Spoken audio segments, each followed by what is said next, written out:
오늘 하루도 참 고생 많으셨습니다. 지금 잠이 안 오시나요?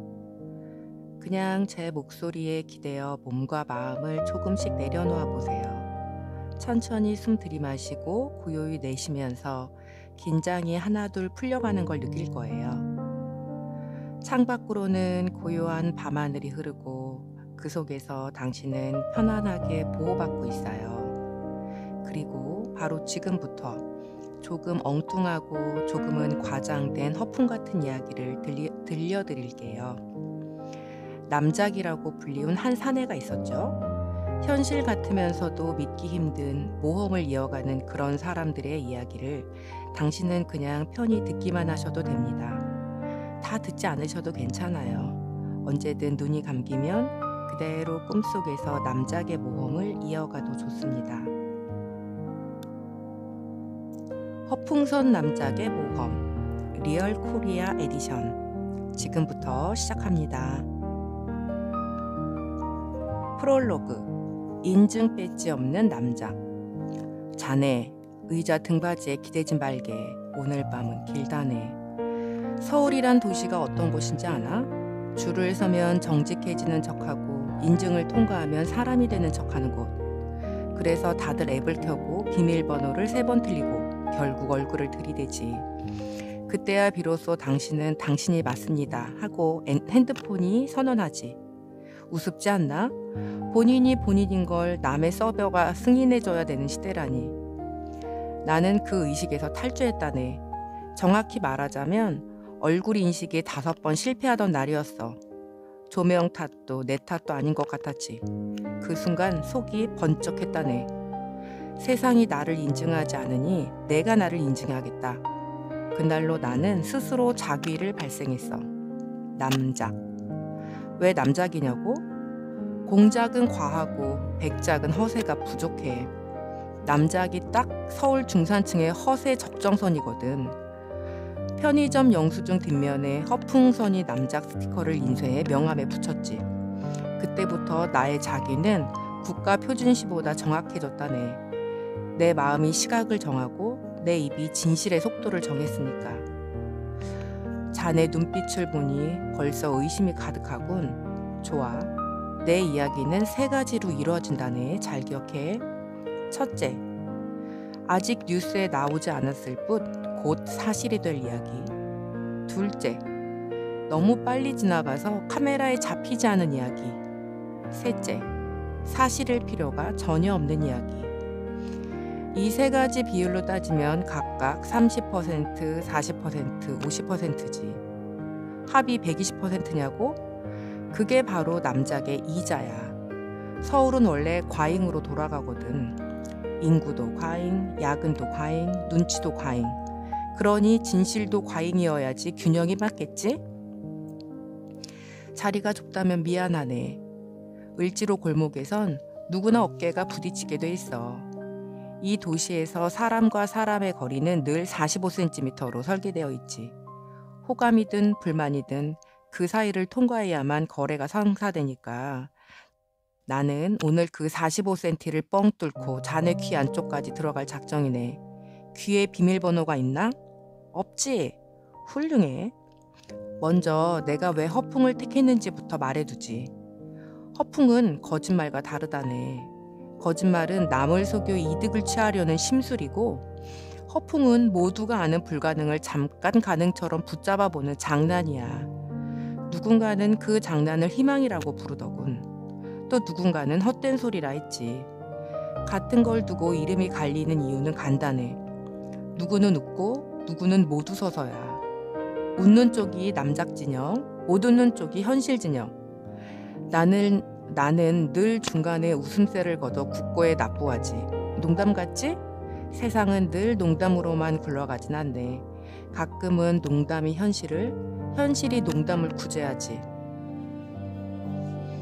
서울을 처음 점령한 날을 잊을 수 없다네. 점령이라고 했다고 고개를 젓지 마. 내 방식의 점령은 국경을 넘는 탱크 대신 줄을 건너뛰는 발걸음이야. 긴 줄을 앞질러 맨 앞에 서는 그 몇 걸음. 그게 서울에서의 침공 방식이지. 그날도 시범운행 첫날이라나 뭐라나 하늘 나는 택시에 줄을 서 있었지. 사람들은 운명의 번호표를 들고 떨고 있었네. 나는 옥상으로 올라가 담배를 피우는 경비 아저씨께 물어봤지. 저기 저 아래 기체 하나만 올라오라고 하면 안 될까요? 아저씨는 피시 굽고 고개를 끄덕였지. 서울의 보안은 늘 인간적이야. 기술은 냉정한데 경비는 따뜻하지. 그래서 나는 오늘 밤도 경비들의 허락 아래 하늘을 드나든다네. 자네도 추측했겠지만 이야기는 하늘, 바다, 지하, 그리고 그 사이 디지털이라는 무중력 지대를 오가며 펼쳐진다네. 드론은 구름에 정박시키고 지하철을 거꾸로 달리게 하고 떡볶이 국물로 노벨상을 타고 메타버스에선 구강으로 치게 했지. 그렇다고 놀랄 필요도 없어. 서울에선 더 자주 더 이상한 일들이 일어나니까. 대기업이 배달앱을 만들고 구청이 유튜브를 하고 시인이 AR 필터를 끼고 낭독을 하잖아. 사람들은 혁신이라고 부르고 나는 혼종이라 부르지. 혼종의 시대엔 계급도 언어도 전설도 진실도 심지어 시간도 뒤섞인다네. 그런 세상에선 남작 한 명쯤 있어야 이야기가 균형을 맞지. 혹시 자네 안전을 믿나? 안전이라. 좋지. 사람들 가슴속에 달고 다니는 가장 비싼 액세서리. 가격표는 불안으로 매겨져 있지. 불안이 비쌀수록 안전은 더 고급이 돼. 그래서 광고는 늘 말한다네. 더 두려워하라고. 그래야 더 안전해질 수 있다고. 웃기는 논리지. 불안에 이자가 붙는 동안 나는 셀카봉 하나로 하늘을 정박시키고 종이컵 하나로 태풍을 옮겨 담았다네. 허풍 같다고? 맞아요. 그래서 더 한잔해. 허풍은 사람을 다치게 하지 않거든. 대신 생각을 흔들지. 서울을 실험실이라고 부르는 이유가 또 있네. 여기선 늘 누가 먼저 믿을 만한 표정을 짓느냐가 승부를 가른단다. 골목의 고양이도 지하상가의 미러볼도 새벽 다리 위의 바람도 다 알지. 믿을 만한 표정이라는 건 대개 두 가지로 구성돼. 피곤함과 무심함. 피곤함은 야근의 비문, 무심함은 실패의 가면. 이 둘을 적당히 섞으면 프로가 되지. 프로는 허세를 눌러 담은 사람이고 남작은 허세를 발효시킨 사람이야. 둘 다 발음은 비슷하네. 프로, 바로 남작, 바로 서울은 늘 그래. 그래서 진실이 준비되기 전에 명언이 먼저 나온다네. 혁신, 연결, 가치, 그런 것들. 나는 그런 말을 보면 먼저 주머니를 뒤져. 혹시 동전이 남아있나 하고. 명언에는 늘 잔돈이 필요하거든. 그래야 구체로 바꿔 쓸 수 있지. 자, 오늘 밤의 규칙을 알려주지. 첫째, 내 말이 과하다 싶으면 2번 웃고 1번 의심하게. 둘째, 내 말이 설득력이 있으면 2번 의심하고 1번 웃게. 셋째, 웃음과 의심의 순서는 바뀌어도 좋지만 생각만은 반드시 1번 하게. 허풍은 양념이고 자네의 생각이 재료야. 양념만 핥다가는 속이 쓰리네. 재료만 씹다 보면 삶이 퍽퍽하고. 그러니 오늘은 제대로 요리해보자고. 나에 대해 더 알고 싶나? 이름은 허풍선, 직업은 남작. 출근은 주로 구름 위로 하고 퇴근은 대체로 지하로 하지. 점심은 편의점 삼각김밥으로 대체, 저녁은 떡볶이 국물로 마무리. 취미는 줄 건너뛰기, 특기는 대기시간 압축. 대기시간 압축이 뭐냐고? 예컨대 은행에서 74번 번호표를 뽑았는데 12번까지 처리되는데 1시간이 걸렸다면 나는 13번부터 73번까지의 사정을 일일이 추리해 그들의 시간을 대신 살아준다네. 그럼 어느 순간 순서가 내 차례가 됐지? 이거를 사회적 대리시간이라고 부르지. 나만의 기부 방식이야. 때로는 욕도 먹어. 새치기 아니냐? 그런데 새치기와 시간 대리는 종이에선 구분이 어렵지. 종이는 늘 사실을 빈칸으로 남겨두니까. 한 가지 더 고백할게. 나는 줄을 사랑하면서도 줄을 증오한다네. 줄은 질서의 화신이고 서울에서의 유일한 민주주의일 때도 많아. 그러나 줄은 신앙이 되기 쉽지.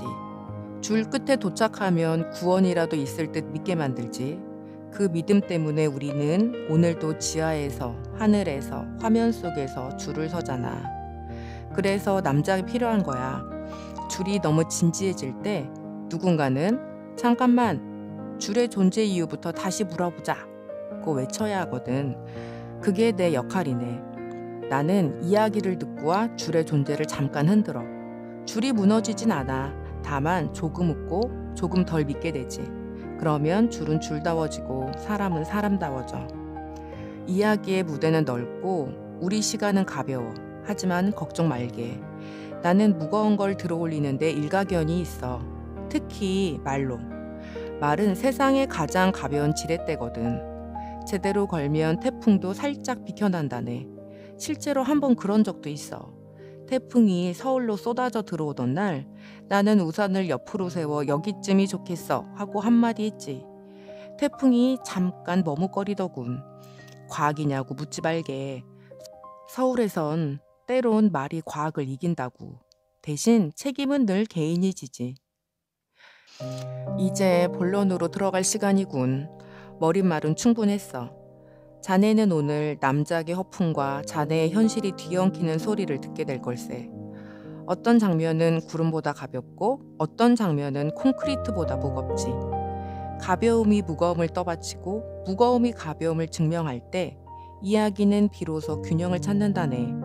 그 균형의 순간 자네는 웃을 수도 한숨을 쉴 수도 있지. 둘 다 환영이야. 웃음은 바람을 일으키고 한숨은 불을 끄니까. 서울은 늘 덥고 바람은 늘 모자라거든. 그러니 허리를 펴고 귀를 열고 마음속 안전벨트를 매두게. 내비게이션은 고장났고 목적지는 늘 변한다네. 대신 나에게 노하우가 있지. 길을 잃을 때마다 지도를 그려버리는 법. 그 지도의 이름이 바로 허풍이야.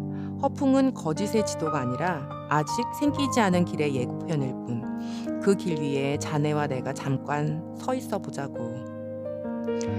첫 번째 이야기는 이거라네. 내가 서울 하늘을 점령했을 때 드론 택시를 구름에 정박시킨 밤. 믿기 어렵다고? 아주 좋아.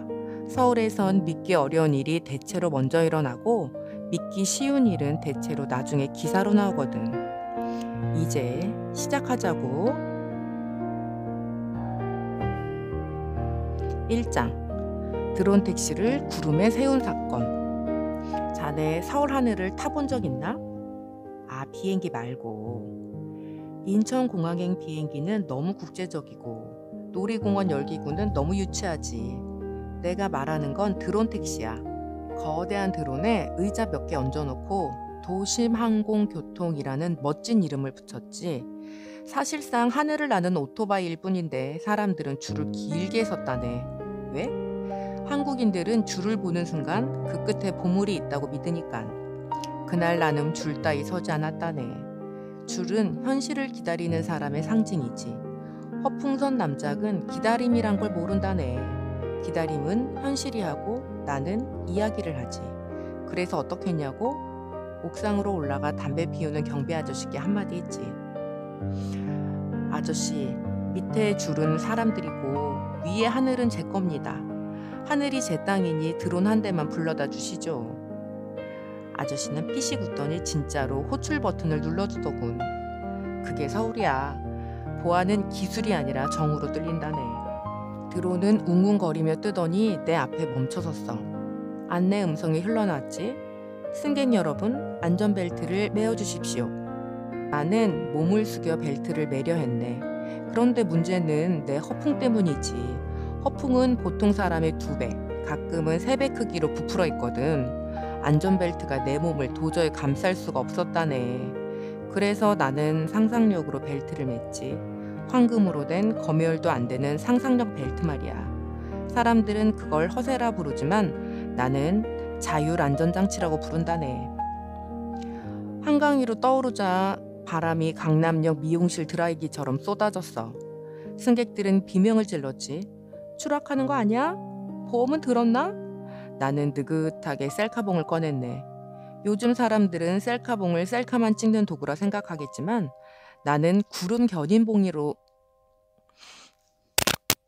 요즘 사람들은 셀카봉을 셀카만 찍는 도구라 생각하지만 나는 구름 견인봉으로 쓴다네. 창문을 열고 셀카봉을 휙 뻗자 회색 구름 한 덩이가 철썩 걸렸어. 드론은 구름에 묶여 멈췄지. 마치 항구에 정박한 배처럼 고요했네.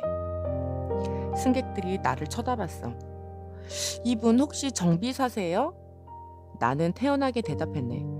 정비사는 기계로 고치고 남작은 상황을 고친다네. 모니터 화면에는 기장의 얼굴이 떴어. 아니, 사실은 자동 조종 프로그램의 아바타였지. 그 아바타가 갑자기 엄지를 치켜 세우더군. 경례였어. 기계조차 내 허풍에 경례를 하다니 기분이 묘했다네. 착륙 후 기자들이 달려왔어. 남장님, 비결이 뭡니까? 나는 잠시 생각하다 시니컬하게 대답했네. 안전이란 건 환상일 뿐이네. 사람들이 안전하다고 믿는 순간이 있을 뿐이지. 마케팅이란 똑같아. 체감은 광고고 불안은 진실이네. 그 말이 그렇게 멋졌는지 다음날 항공사 광고에 내 멘트가 그대로 올라갔어. 물론 저작권료는 못 받았다네. 한국은 원래 베끼는 속도가 보상하는 속도보다 100배 빠른 나라니깐. 사람들이 나를 영웅이라 불렀지만 나는 고개를 저었네. 영웅은 현실을 지키는 자고 남작은 현실을 비틀어 웃기는 자. 나는 후자네. 왜냐고? 웃음이 없으면 현실이 무너지고 현실이 무너지면 웃음만 남거든. 자, 이제 내 말을 믿을 수 있겠나? 드론을 구름에 정박시킨 이야기. 허풍 같다고 고개를 저었겠지? 좋아. 그렇다면 다음 이야기를 들어보라고.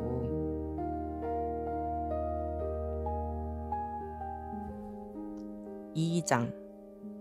메타버스에서 국왕이 된 사건. 자네 메타버스라는 걸 믿나? 어쩌면 자네도 퇴근 후에 VR 고글을 쓰고 어설픈 아바타로 이리저리 기웃거려 봤을 걸세. 현실에선 월세에 치이고 상사 눈치에 눌리지만 그 속에선 누구든 키 2m, 근육질, 초코색 피부에 금빛 날개를 달 수 있지. 현실에선 부장님께 맞장구 치던 사람이 거기 들어가면 드래곤을 잡으러 가거든. 웃기지 않나? 현실에선 커피도 믹스로 타 마시던 사람이 가상에선 금괴를 먹고 다닌다네. 그런데 나는 남작이지 않은가?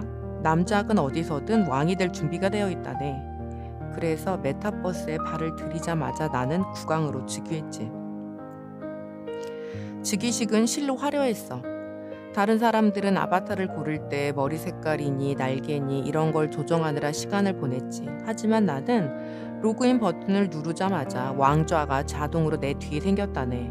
이유? 간단하지. 현실에서조차 나는 줄을 서지 않으니까 가상에선 더더욱 안 서지. 서버는 줄을 이해 못한다네. 줄의 논리를 모르면 남작이 먼저 들어가는 거지. 사람들은 나를 보고 웅성댔어. 저자 누구야?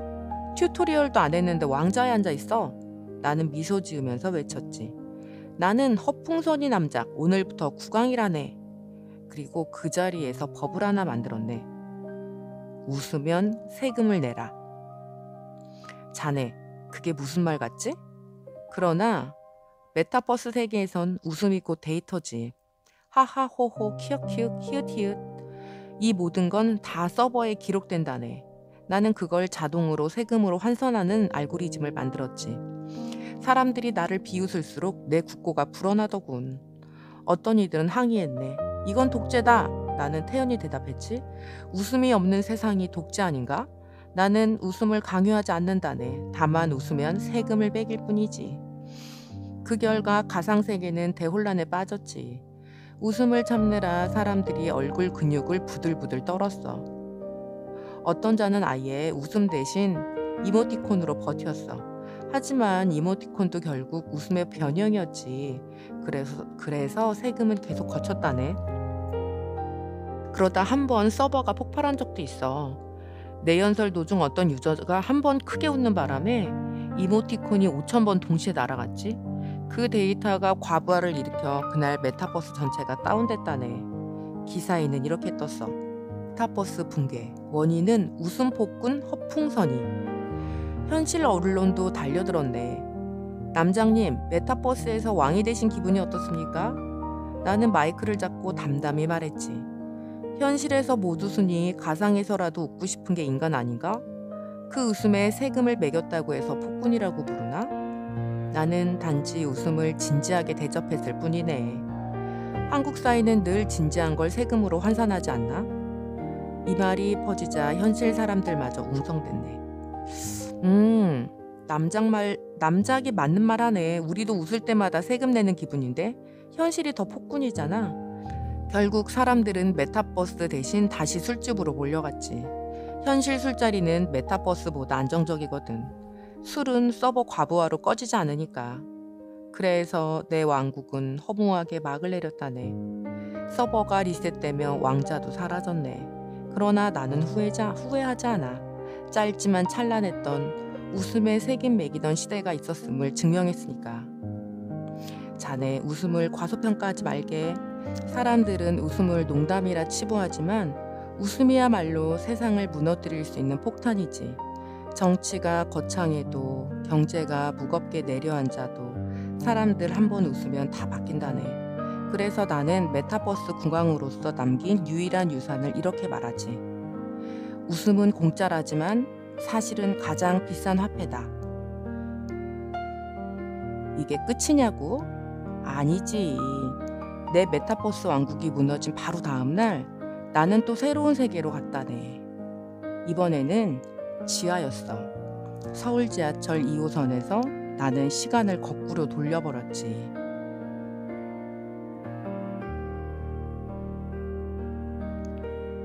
3장. 지하철에서 시간을 거꾸로 돌린 사건. 자네, 지하철을 믿나?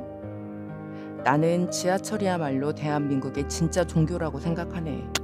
교통카드를 찍는 그 삑 소리는 성당의 종소리보다도 경건하고, 출근길에 수만 명이 한 방향으로 밀려 들어가는 모습은 성지순례보다도 장엄하지. 사람들이 서울을 불야성이라고 부르지만 실은 불야선이 맞다네. 언제나 불타는 선로 위를 달리니까. 그날도 나는 종교의식에 참석하던 2호선에 몸을 실었네. 출근길은 이미 끝난 시간. 그러나 퇴근길의 전초전이 막 시작될 무렵이었지. 전광판에는 친절하게도 이렇게 쓰여 있었네. 현재 지연 10분. 서울에서 10분 지연이라는 말은 늘 은유라네. 10분이라 했지만 실제로는 30분이거나 1시간이거나 혹은 아예 내일일 때도 있지. 승객들은 각자 다른 방식으로 불안을 삼켰네. 어떤 이들은 하고 긴 한숨을 내쉬었고 또 다른 이는 핸드폰 화면을 미친 듯이 내리며 현실을 부정했지. 대학생은 과제 마감 시간을 떠올리며 눈을 감았고 아저씨는 집에 있는 와이프의 카톡 알림을 상상하며 이마를 짚었다네. 그 순간 나는 지갑 속에서 낡은 교통카드를 꺼냈지. 아직도 자기의 몫의 기적을 다 쓰지 않은 카드였거든. 한 번 찍으면 세상에 잠깐의 균열이 생기는 카드 말이야. 삑! 소리가 났어. 분명 내 카드가 아닌데도 개찰구가 반응했지. 순간 기차가 멈추더니 거꾸로 달리기 시작했다네. 승객들은 하며 창밖을 바라봤지. 창문 밖의 풍경은 기이하게도 여기 이름이 역순으로 흘러가고 있었네. 강남, 역삼, 선릉, 삼성 이렇게 거꾸로. 사람들은 비명을 질렀다네. 이게 뭐야? 탈선이야? 나는 미소 지으며 중얼거렸지. 아니네, 탈진실이지. 시간마저 되감기기 시작했어. 핸드폰 배터리 잔량이 40%에서 60%로 차오르고 이미 보낸 카톡이 다시 입력 중으로 바뀌며 심지어 어떤 아저씨의 뱃살은 10분 전 상태로 들어갔다네.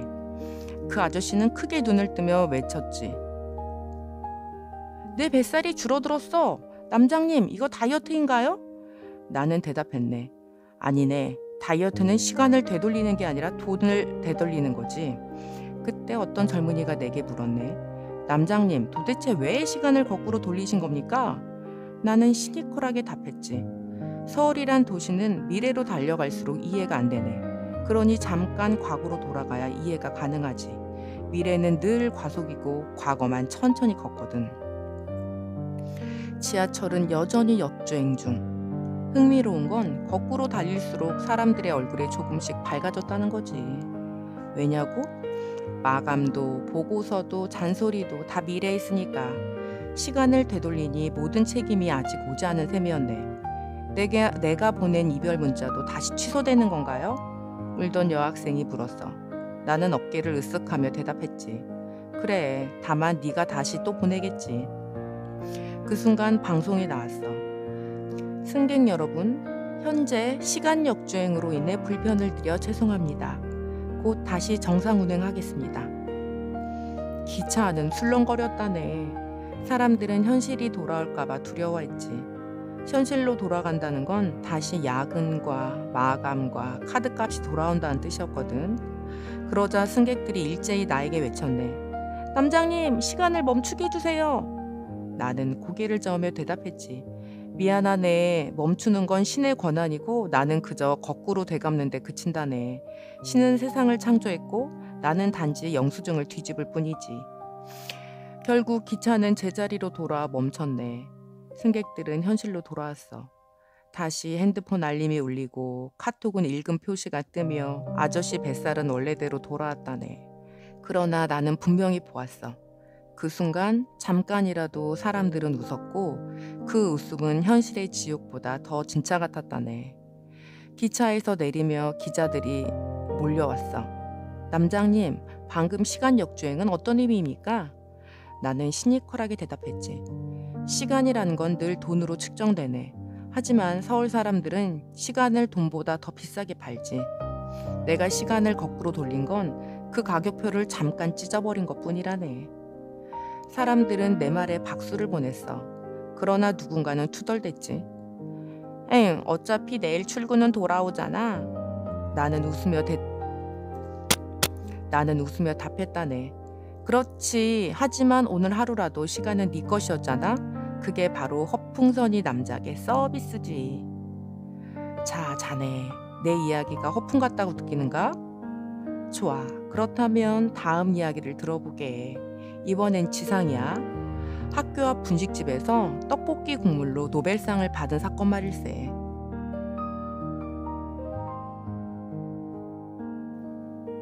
학교 앞 분식집에서 노벨상을 받은 사건. 자네, 노벨상이 뭔지 알지? 스웨덴 왕립학회가 해마다 전 세계에 너 똑똑했어 하고 도장을 찍어주는 행사라네. 문제는 늘 영어 논문을 쓰는 사람만 받는다는 거지. 논문이 영어로 번역되지 않으면 아무리 똑똑해도 못 받는다네. 나는 그래서 다른 방법을 택했지. 세계에서 가장 강렬한 언어, 떡볶이 국물.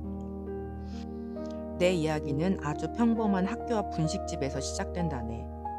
간판은 희미하게 벗겨진 네온 사인, 테이블은 낡은 철판, 메뉴는 단출했지. 그러나 자네도 알잖아. 서울에서 가장 큰 실험실은 대기업 연구소가 아니라 학교와 분식집이라는 걸 말이야. 거기서 학생들은 매운 떡볶이에 눈물을 흘리며 사회적 인내심을 배우고 튀김에 간장을 살짝 묻혀 먹으며 협상 기술을 익히지. 그날도 나는 앉아 있었네. 앞에는 떡볶이 한 냄비가 펄펄 끓고 있었지. 국물이 자글자글 끓으며 붉은 빛을 뿜어내는데 나는 문득 생각했네. 이건 단순한 국물이 아니야. 이건 한국 청소년의 집단 기억, 매운맛으로 각성되는 사회적 신경망이야. 그래서 나는 국물을 들어 국물을 한 모금 떴지. 순간 머릿속에서 불꽃놀이가 터졌다네. 카페인 따위는 저리 가라. 아드레날린과 도파민이 동시에 분출되며 나는 노트북을 꺼내 논문을 썼다네. 캡사이신에 의한 집단적 회복 탄성력, 한국 길거리 음식 사례 연구. 논문의 핵심은 간단했지. 매운 떡볶이 국물은 두뇌의 위기 대응 회로를 활성화한다. 학생들은 국물을 먹으며 울고 웃으며 스트레스 해소와 사회적 유대감을 동시에 얻는다. 따라서 떡볶이는 음식이 아니라 청소년용 정신건강 백신이다. 놀랍게도 이 논문이 온라인에 퍼지자 학계가 난리가 났다네. 스웨덴 학자들이 이메일을 보냈지. 남장님, 이건 혁명입니다. 우리도 실험을 해봤는데 매운맛 앞에서는 바이킹 후손도 울더군요. 그리고는 노벨위원회에서 연락이 왔지. 스웨덴까지 오시겠습니까? 나는 태연히 대답했네. 굳이요? 내 떡볶이 국물은 여기 있습니다. 오히려 시상집을 분식집에서 여는 게 학문적으로 정당하지 않겠습니까? 그리하여 노벨상 사상 최초로 시상식이 서울의 허름한 분식집에서 열렸다네. 분식집 아줌마가 앞치마를 입은 채로 사회를 맡았고 옆 테이블 중학생들은 떡볶이를 후루룩거리며 배경음향을 제공했지. 시상식 상품은 금메달이 아니라 김밥 전국 포인트 카드였다네. 내 이름이 새겨진 카드였는데 충전 금액은 겨우 5,000원이었.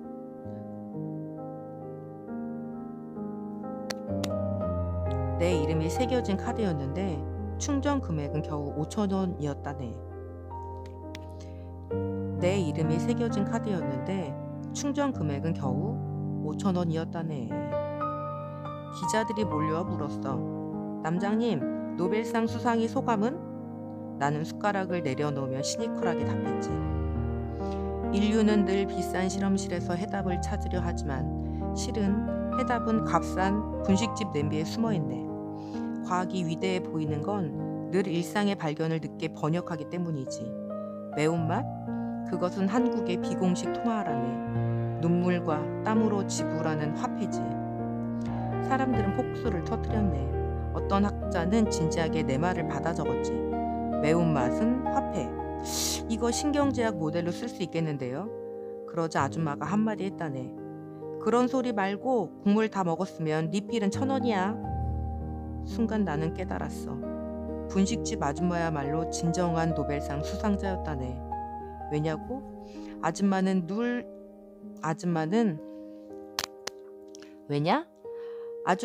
늘 국물을 채워주며 우리 세대의 정신을 끓여왔으니까. 기차에서 시간을 거꾸로 돌린 것도 대단했지만 이 떡볶이 국물 사건은 나에게 다른 교훈을 남겼다네. 과학은 실험실이 아니라 매운 국물 안에서 끓는다. 그리고 나는 숟가락을 내려놓으며 청중에게 이렇게 말했지. 자, 이제 자네들, 떡볶이 국물은 다들 한 번쯤 먹어봤겠지?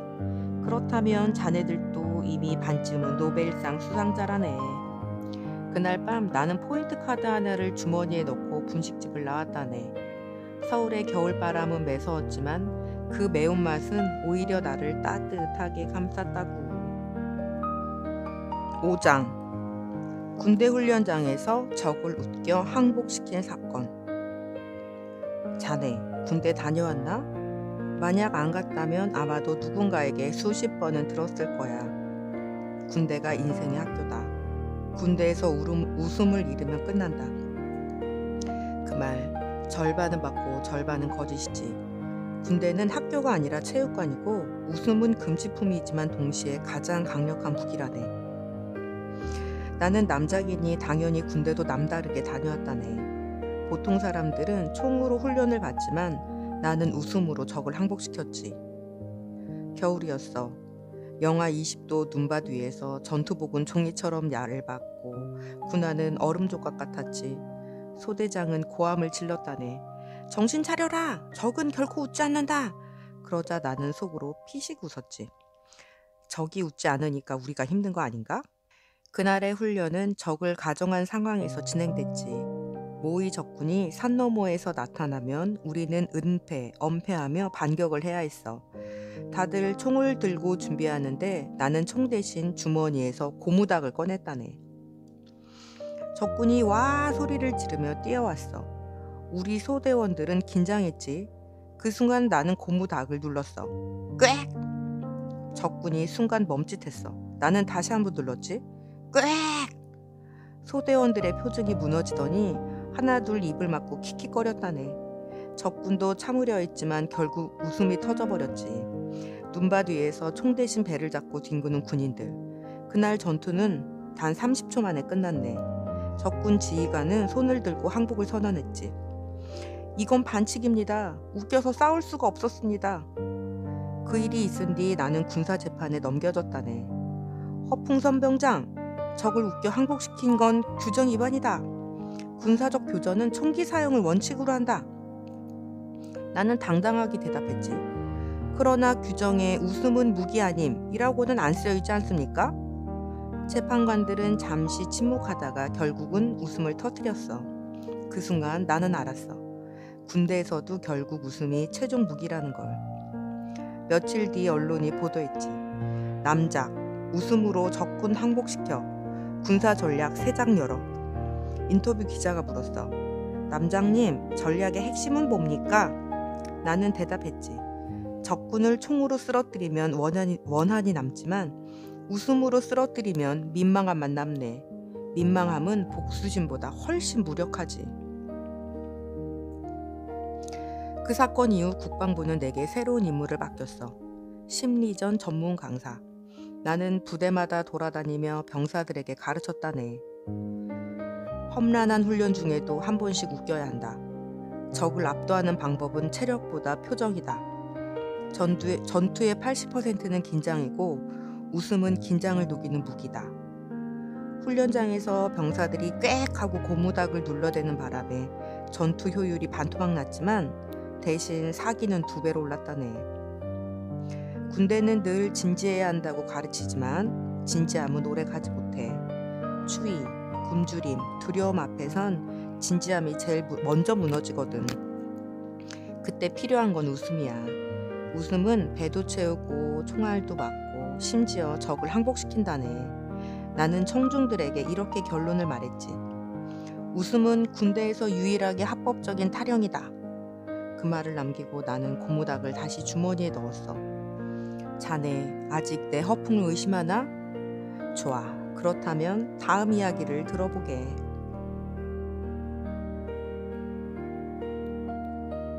6장. 판문점에서 비무장지대를 치킨 배달길로 바꿔버린 사건. 자네 판문점에 가본 적 있나? 가본 적 없더라도 사진은 봤을 걸세. 파란색 건물 몇 채, 가운데 콘크리트 경계선, 군인들의 굳은 표정.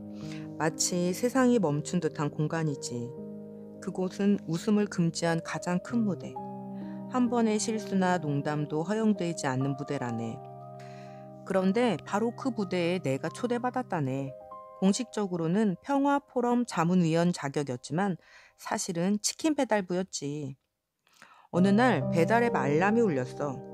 주문, 판문점, 남측, 공동경비구역. 메뉴, 양념 반, 후라이드 반. 나는 순간 눈을 의심했다네. DMZ에서 치킨을 시켜? 그러나 남작은 배달을 거부하지 않는다네. 허풍도 결국은 약속을 지키는 장르니까. 헬멧 대신 배달 모자를 쓰고 방탄복 대신 오토바이 점퍼를 입은 채 나는 북으로 향했지. 군사 분계선까지는 내비게이션도 길을 알려주지 않더군. 대신 경비병이 차렷 자세로 팔을 뻗어 가르쳤지. 저쪽 직진입니다. 그 차가운 손짓이 그날의 유일한 이정표였네. 판문점에 도착했을 때 남과 북의 군인들이 서로를 노려보고 있었네. 총구는 단단히 잠겨 있었고 발걸음은 한치도 움직이지 않았다네. 나는 치킨 가방을 들고 양쪽을 번갈아 보며 말했어. 양념 반, 후라이드 반, 어느 쪽이든 손만 드시면 됩니다. 순간 남측 병사들의 표정이 일그러졌어. 여긴 장난칠 때가 아닙니다. 북측 병사들도 눈을 흘겼지. 허튼 소리 말라오. 그러나 치킨 향기는 경계를 넘었다네. 바삭한 튀김향, 달콤한 양념 냄새, 군사적 긴장보다 치킨 냄새가 강했어. 남과 북 모두 배가 동시에 꼬르륵 소리를 냈다네. 누가 먼저 먹을까요? 내가 물었어. 양쪽은 동시에 대답했어. 상대가 먼저 먹어야지. 결국 나는 치킨을 반으로 갈라 경계선 위에 올려놨다네. 남측 병사가 젓가락으로 한 조각 집자 북측 병사도 동시에 집었어. 그리고 둘은 동시에 한 입을 베어 물었다네. 그 순간 판문점의 긴장이 무너졌어. 총 대신 손가락에 양념이 묻었고 무표정 대신 미소가 번졌어. 북측 병사가 중얼거렸지. 후라이드는 역시 남조선이 잘하네. 남측 병사는 웃으며 대답했어. 양념은 또 북쪽이 잘할지도 몰라요. 그런데 일이 복잡해졌어. 양쪽 모두 치킨을 계속 먹고 싶은데 문제는 배달 경로였지. 치킨을 더 먹으려면 경계선을 넘어와야 했거든. 그러나 그것은 군사적 도발이자 정치적 사건이었지. 그때 나는 손을 들고 말했어. 자, 잠깐. 이건 군사 분계선이 아닙니다. 이건 오늘부로 치킨 배달로 바뀌었습니다. DMZ. 이제는 딜리셔스 밀 존. 믿기 어렵겠지만 남과 북의 대표가 그 자리에서 공식 합의했다네. 비부장지대에 치킨 전용 통행로를 개설한다. 배달원은 무기를 들지 않고 치킨만 든다. 양념과 후라이드의 비율은 반드시 1대1로 맞춘다. 그리고 합의문은 치킨 박스 뚜껑에 기름 묻은 손가락으로 찍은 지문으로 서명되었다네. 다음 날 헤드라인은 이랬어. 남북 긴장 완화. 치킨이 만든 기적. 기자들이 몰려와 물었어. 남장님, 이 사건을 어떻게 정의하시겠습니까? 나는 시니컬하게 웃으며 대답했지. 전쟁은 늘 빵 때문에 시작됐고 평화는 늘 밥 때문에 시작됐네. 이제 치킨이 그 전통을 이어가는 거지. 이후 판문점에는 평화치킨존이 생겼다네. 관객들은 총 대신 치킨을 들고 기념사진을 찍었고 양쪽 병사들은 서로의 입가에 묻은 양념을 웃으며 지적했지. 물론 현실은 여전히 복잡했네. 정치적 긴장은 사라지지 않았고 군사적 계산도 여전했지. 그러나 최소한 하루에 한 번 치킨 배달부가 DMZ로 오가는 장면만큼은 세상 어디에도 없는 평화의 상징이 되었지. 나는 청중에게 이렇게 말했다네. 총구 앞에서도 웃음을 못 참게 하는 게 치킨이라네. 평화란 결국 양념 반 후라이드 반의 균형이지. 그리고 나는 치킨뼈를 한쪽 손에 들고 자리에서 일어났어. 자네, 이 정도면 내 허풍이 과하다고 생각하나? 좋아. 그렇다면 다음 이야기를 들어보게. 이번엔 더 황당하다네.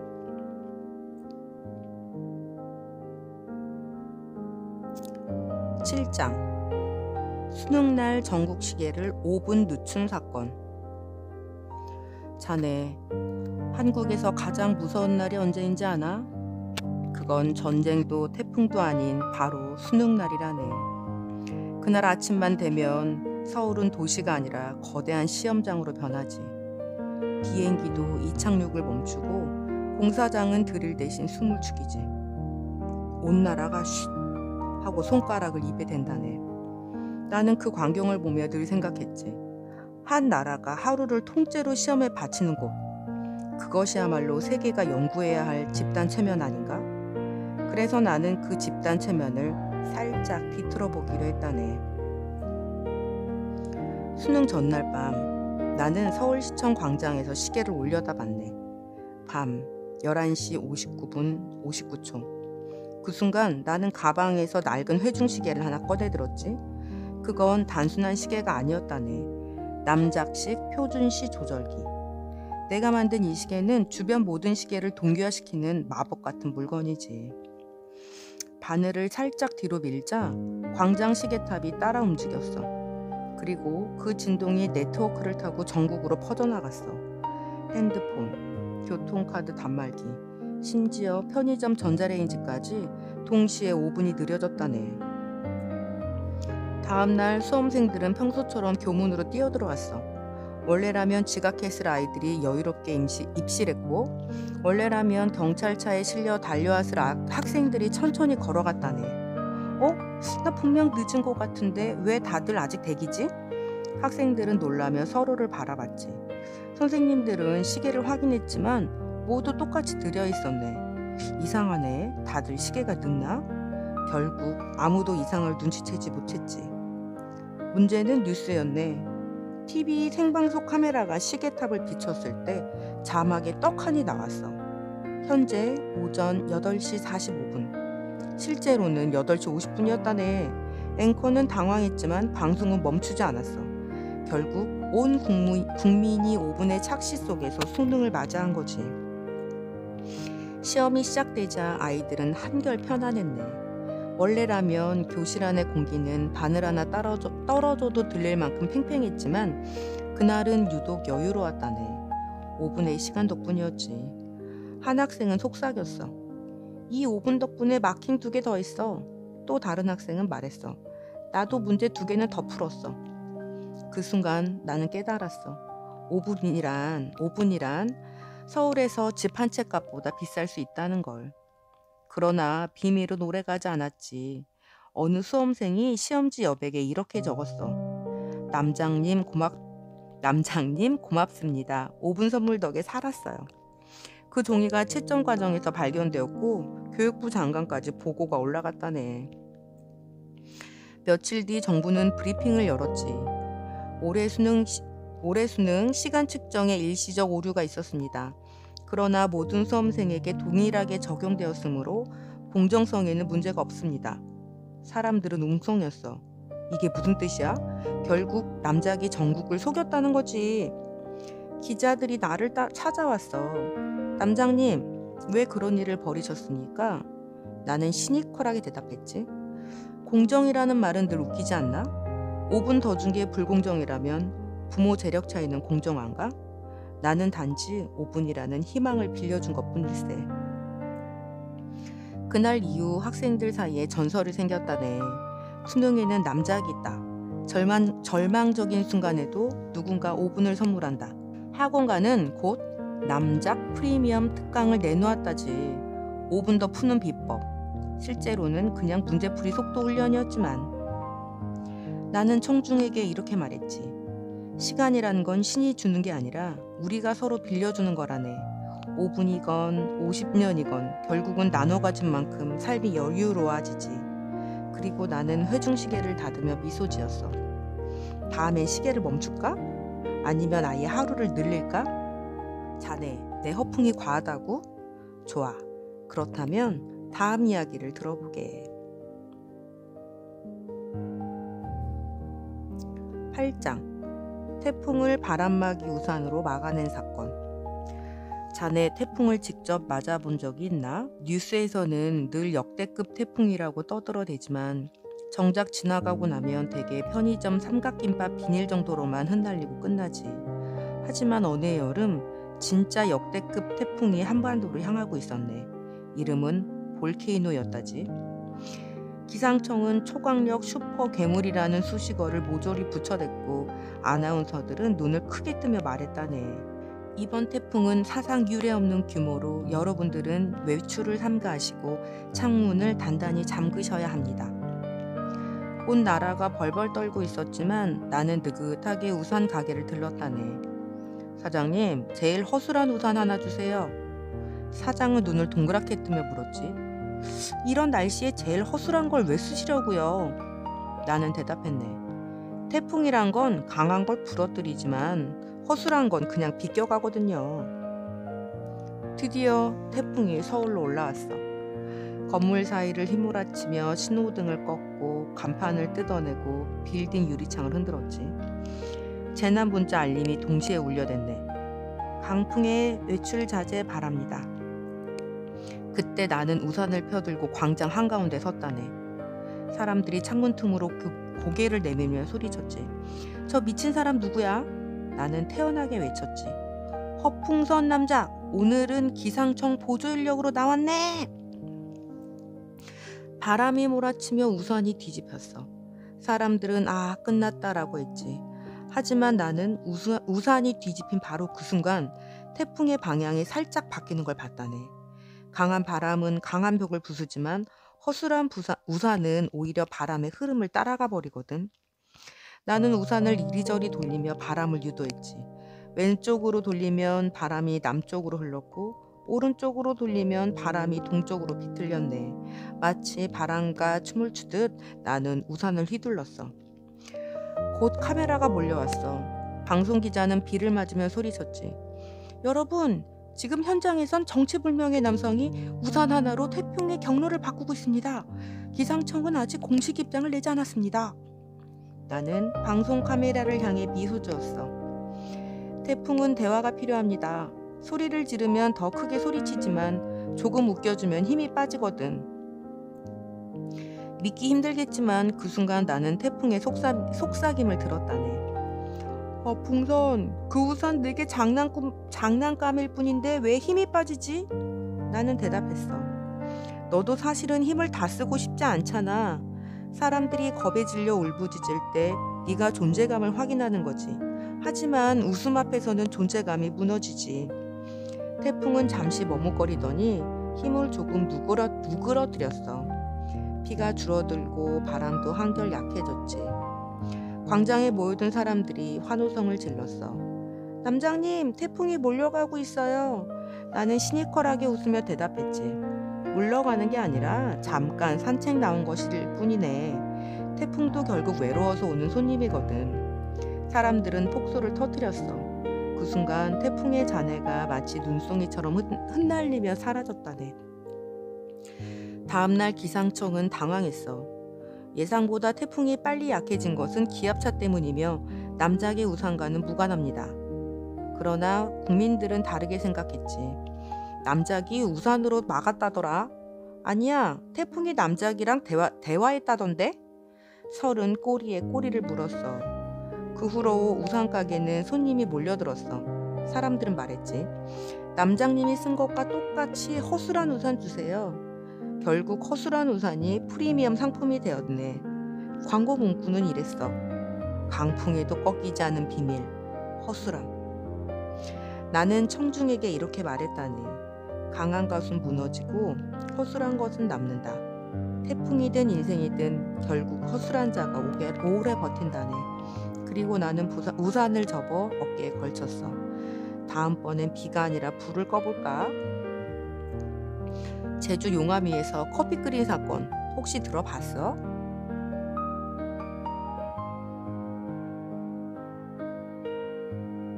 구장 제주도에서 용암 위에 커피를 끓인 사건.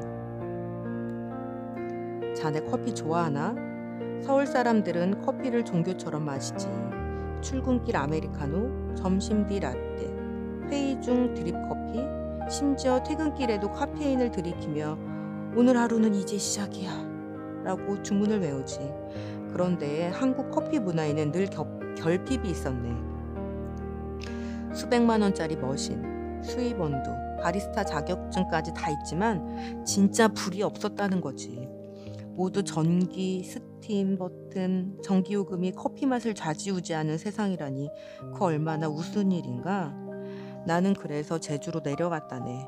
화산의 불, 용암의 뜨거움, 지구의 심장에서 끌어올린 열기로 커피를 끓이기 위해서지. 한라산 자락 마치 용광로처럼 숨을 쉬는 돌덩이 위에 난 앉았어. 배낭에서 꺼낸 건 원두 한 봉지와 낡은 드리퍼, 그리고 깨진 주전자 하나였지. 옆에서 관광객들이 수군거렸어. 저 사람 뭐지? 저기 위험한데. 나는 대답했어. 위험이 아니라 에스프레소 머신이지. 바람에 실려오는 황토 냄새, 바위 틈에서 피어오르는 수증기. 그곳이야말로 내가 찾던 세계 최대의 커피포트였다네. 나는 돌 사이로 뻗어나온 용암 줄기를 보며 주전자를 들이밀었어. 치익! 순간 뜨거운 수증기가 치솟으며 금속이 달궈졌어. 사람들은 놀라 뒤로 물러섰지. 저 사람 미쳤어. 나는 태연히 말했다네. 미친 게 아니라 제대로 된 핸드드립을 하는 중이네. 이 커피는 지구가 직접 로스팅하는 거지. 커피가 다 끓자 나는 종이컵에 따라 한 모금을 마셨어. 그 맛이란 입안에서 화산이 폭발하고 혀 위로 용암이 흐르고 식도는 마치 마그마 터널처럼 달궈졌다네. 그러나 이상하게도 목구멍을 타고 내려갈수록 시원해졌어. 뜨거움이 깊어질수록 오히려 청량해지는 아이러니. 나는 웃으며 외쳤지. 이게 바로 화산 아이스 아메리카노라네. 다음날 신문 1면에 이렇게 실렸어. 남작, 제주 용암 위에서 커피 끓여 관광객 경악. 인터뷰 기자가 물었어. 남장님, 그 커피는 도대체 어떤 맛입니까? 나는 시니컬하게 대답했지. 서울 카페에서 파는 6,000원짜리 아메리카노? 그건 사실 전기요금 맛이지. 하지만 이건 지구가 몇 억 년 동안 모아둔 열의 맛이네. 값으로 따질 수 없다네. 최소 화산 하나 값이야. 이후로 관광객들은 앞다투어 나를 따라했지. 나도 용암 드립 커피 마셔볼래요. 그러나 그들의 종이컵은 순식간에 녹아내렸고 커피는 땅속으로 스며들었다네. 나는 혀를 차며 말했지. 용암은 진심만을 받아주네. SNS 욕심은 녹여버리지. 제주도청은 곧바로 성명을 냈어. 용암 위 커피 드림은 안전상 절대 불가합니다. 그러나 이미 사람들은 내 커피를 마그마 라떼, 볼케이노 드립이라 부르며 새로운 관광 상품으로 만들고 있었지. 결국 도청은 방향을 바꿔 이렇게 발표했네. 용암 드립 커피 시범지구를 조성하겠습니다. 나는 청중에게 이렇게 말했다네. 커피란 건 결국 뜨거운 절망을 삼키는 훈련이지. 그러니 가장 뜨거운 불, 용암 위에서 끓여야 진짜 커피라네. 그리고 나는 컵을 들어 마무리했어. 다음엔 바다 위에서 국기를 꽂았던 이야기를 들려주지. 독도 갈매기와 함께했던 그날의 사건 말이야.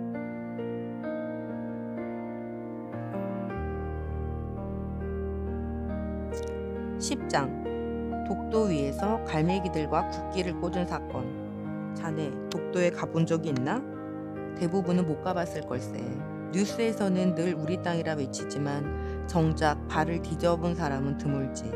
가끔 연예인이나 정치인들이 헬기 타고 가서 사진 찍고 손은 들고 곧장 돌아가 버리는 게 고작이지. 나는 달랐다네. 남작은 어디든 발로 찍어야 믿는다. 그래서 나는 배를 타고 풍랑을 가르며 독도로 향했다네. 포항항에서 배를 탔을 때 승객들은 전부 멀미에 쓰러지고 있었지. 파도는 롤러코스터보다 높았고 배는 오징어처럼 펄떡였다네. 나는 갑판 위에 서서 커피를 홀짝였지. 이 정도 출렁임이야말로 진짜 드립이지. 선원은 경악하며 말했어. 남장님, 이렇게 흔들리면 상륙은 불가능합니다. 나는 미소 지으며 대답했지. 불가능은 바람의 별명일 뿐이네. 잠깐 잡아주면 가능으로 바뀌지. 배가 암초에 부딪히기 직전 나는 셀카봉을 바다에 꽂았어. 그 셀카봉은 마치 닷처럼 배를 붙잡았고 나는 가볍게 섬에 뛰어내렸지. 발밑은 날카로운 바위였지만 내 발걸음은 마치 공원 산책처럼 가벼웠다네. 그 순간 수백 마리의 갈매기가 날아올랐지. 그들은 나를 경외하며 날개를 퍼덕였지. 나는 외쳤네. 나는 남작, 오늘은 이 섬의 임시 관리인으로 왔네. 갈매기들은 갑자기 원을 그리며 나를 에워쌌어. 마치 의전 군악대처럼 질서정연하게 움직였지. 나는 배낭에서 태극기를 꺼냈어. 그런데 바위에 꽂을 곳이 마땅치 않았지. 망설이던 순간 갈매기 한 마리가 날개로 바위를 두드리더군. 여기에 꽂으시라오. 나는 놀라며 대답했지. 자네 말할 줄 아나? 갈매기는 담담히 말했어. 독도 갈매기라면 기본은 하죠.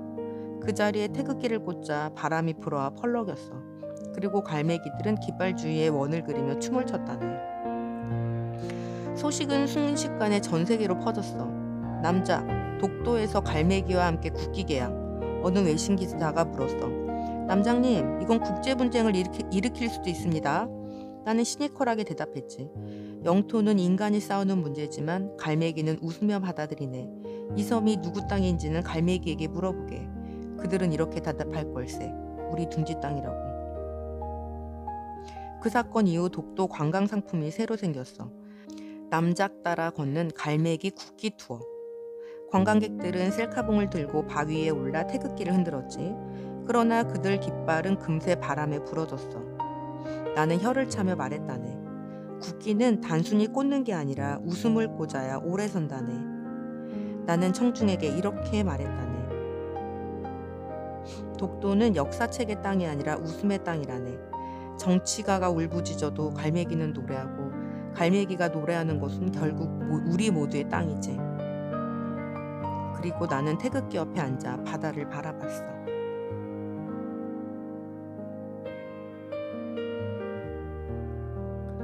다음 이야기는 더 재미있다네. 바로 K-팝 콘서트를 구름 위에서 열었던 사건 말일세.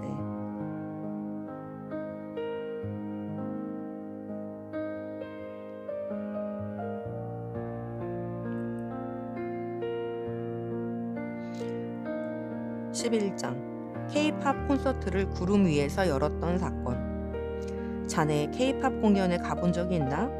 나는 솔직히 가지 않았다네. 아니, 갈 수가 없었다고 하는 게 맞지. 왜냐고? 공연장은 언제나 사람으로 가득 차 있고 티켓은 0.3초 안에 매진되어 버리니까. 그야말로 서울에서 가장 빠른 건 와이파이가 아니라 예매 전쟁이라네. 그런데 나는 남작이지 않은가? 줄을 서는 순간 내가 남작일 수 없고 매진을 당하는 순간 내 이야기가 끝나버린다네. 그래서 나는 생각했지. 좋아. 공연장을 세상에서 가장 넓은 무대로 옮기자. 땅이 아닌 하늘 위로. 그날 나는 서울 상공으로 드론 수천 대를 띄웠어. 각 드론 위에는 의자 하나씩을 달아 올렸지. 의자는 구름에 닿을 듯 떠 있었고 아래를 내려다보면 한강과 빌딩 숲이 발 아래 장식처럼 펼쳐졌다네. 사람들은 의자에 앉아 소리쳤지. 와, 남장님, 이건 콘서트가 아니라 천국 아닙니까? 나는 웃으며 대답했지. 아니네, 천국은 대체로 무료 입장이지만 여기는 티켓값을 받아야 하거든. 무대는 어떻게 만들었냐고? 구름을 살짝 압축해 바닥을 깔고 레이저빔으로 고정시켰다네. 구름이야말로 세상에서 가장 하얀 스테이지였지. 조명은 필요 없었어. 태양이 직사광으로 조명 감독을 자처했으니까. 아티스트들이 도착했을 때 매니저는 기겁했지. 이건 안전에 문제가. 나는 그 말에 손을 저으며 대답했네. 안전은 늘 구름 같네. 잡을 수는 없지만 믿고 올라가는 순간 떠받쳐주지. 드디어 공연이 시작됐어. 첫 곡이 터지자 구름이 스피커처럼 울려 퍼졌고 소리는 한강 위로 흘러 도심 전체에 메아리 쳤지. 강남대로에서 신호 대기 중인 택시기사도, 편의점 앞에서 컵라면 먹던 대학생도 모두 고개를 들어 하늘을 바라봤다네. 서울 전체가 하나의 콘서트장이 되는 순간이었어. 팬들은 의자 위에서 깃발을 흔들었어. 형광봉 불빛이 구름 위에 별빛처럼 반짝였지. 갑자기 한 팬이 외쳤어. 남장님, 제 목소리도 무대 위로 닿게 해주세요. 나는 셀카봉을 길게 뻗어 마이크로 변신시켰다네. 그 팬의 노래가 구름 스피커를 타고 퍼졌고 아티스트는 눈물을 글썽이며 말했어. 이 공연은 팬과 우리가 함께 만드는 거네요. 하지만 문제가 생겼어. 갑자기 바람이 세차게 불며 구름 무대가 흔들렸지. 사람들은 비명을 질렀어. 떨어지면 어떡해요? 나는 태연히 대답했지. 괜찮네. 서울은 부동산 가격이 너무 비싸서 떨어져도 땅이 우리를 못 받아줄 걸세. 사람들은 웃었고 웃음소리가 합창처럼 바람을 가르며 무대를 지탱했어. 그 순간 무대는 다시 안정되었다네. 구름 위 무대를 떠받치는 건 과학이 아니라 사람들의 웃음이었어. 다음날 신문 헤드라인은 이랬어. 남작, 구름 위 콘서트로 서울 전체를 흔들다. 외신 기자가 물었어. 남장님, 왜 굳이 구름 위에서 공연을 여셨습니까? 나는 시니컬하게 대답했지. 땅 위에서 노래하면 관객은 한정되지만 하늘에서 노래하면 도시 전체가 관객이네. 게다가 하늘 공연장은 임대료가 없거든. 그날 이후 팬들은 내 공연을 전설이라 불렀지. 티켓값은 0원이었지만 대신 한 가지 조건이 있었다네. 웃는 얼굴만 입장 가능. 웃지 않는 얼굴은 구름이 받아주지 않았거든. 덕분에 그 공연은 세계 최초이자 유일한 전 관객이 웃고 있던 콘서트로 기록되었다네. 나는 청중에게 이렇게 말했지. K-팝은 결국 구름 같은 거야. 손에 잡히지는 않지만 온 세상을 덮어버린다네. 그러니 이 무대도 구름 위가 가장 잘 어울리네. 그리고 나는 미소를 지으며 마무리했지. 다음 이야기는 조금 더 황당해. 대한민국에서 성공이란 단어를 압수해버린 사건 말일세.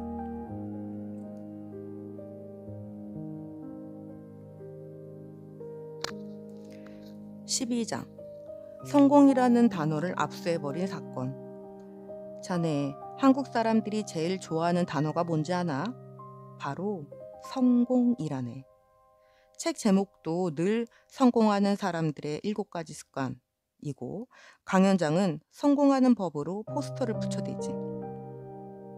SNS만 켜도 성공했다는 인증샷이 넘쳐나고 심지어 커피 마시는 것도 성공적인 하루의 시작이라 포장하더군. 나는 보며 생각했지. 이 나라 사람들은 성공을 진짜 성취로 하는 것이 아니라 액세서리처럼 걸고 다니는 장식품으로 여기는구나. 그래서 나는 결심했네. 성공이라는 단어를 압수해버리자. 나는 새벽에 국립국어원을 찾았어. 사람들은 사전 속 그 단어가 늘 그대로 있을 거라 믿지만 사전은 사실 매일 밤 누군가 정리하는 창고 같은 거지. 나는 경비 아저씨에게 말했어. 성공 항목 좀 꺼내주시게. 아저씨는 피곤한 얼굴로 대답했지. 성공이요? 그건 너무 많이 찾아서 늘 맨 앞에 있습니다. 나는 사전 속 성공 페이지를 찢어들고 인터넷 사전 서버에도 몰래 들어가 컨트롤 F, 성공, 딜레이트를 눌렀지. 순식간에 온 나라에 성공이란 단어가 사라졌다네. 다음날 아침 신문 헤드라인은 기묘했어. 땡땡 기업 해외 진출에 했다. 수능 만점자 공부 비결은 점점점. 방송 아나운서도 머뭇거리며 말했어. 오늘 주식시장이 크게 땡땡땡을 거둔 것으로 보입니다. 사람들은 멍하니 서로를 바라봤지. 아니 뭐라고 말해야 돼? 그때 나는 미소 지으며 외쳤지. 자네들 성공을 말하지 못하니 좀 허전하지? 그게 바로 내가 원한 거라네. 곧 학계와 언론이 분주해졌어. 성공을 대체할 단어를 찾아야 합니다. 회의가 열리고 수많은 후보가 올라왔어. 성취, 완수, 해냄, 잘됨, 그럭저럭됨. 그러나 그 어떤 것도 성공만큼 반짝이지 않았다네. 사람들은 말끝마다 멈췄고 광고 문구는 힘을 잃었지. 흥미롭게도 단어가 사라지자 삶이 조금 달라졌다네. 학생들은 성공해야지 대신에 재미있게 해야지 라고 말했고, 직장인들은 성공적인 프로젝트 대신 버텨낸 프로젝트라고 불렀어. 결혼식 사회자는 신랑 신부에게 이렇게 말했어. 두 분의 결혼이 땡땡땡 하길 바랍니다. 잠시 멈칫하더니 이어서 그냥 행복하시길 바랍니다. 그 말에 하객들이 오히려 더 크게 박수를 쳤다네. 혼란이 커지자 정부가 나섰어. 남장님, 왜 이런 일을 하셨습니까? 나는 시니컬하게 대답했지. 성공이라는 단어는 이미 파산했네. 사람들이 너무 많이 빌려 써서 가치가 공허해졌지. 나는 단지 보도난 화폐를 폐기한 것뿐이네. 몇 주 뒤 사람들은 점점 적응했어. 성공이란 단어 없이도 살아가는 게 가능하다는 걸 알게 된 거지. 심지어 어떤 이는 말했어. 성공이 사라지고 나서야 내가 덜 초라해졌다. 나는 청중에게 이렇게 말했다네. 성공은 결국 허풍의 다른 이름일 뿐이지. 진짜 성취는 웃으며 버틴 하루, 눈물 뒤에 남은 한숨, 그리고 때때로 찾아오는 평온일세. 그리고 나는 종이 한 장을 들어 보였어. 찢어낸 사전 페이지. 성공이 사라진 자리.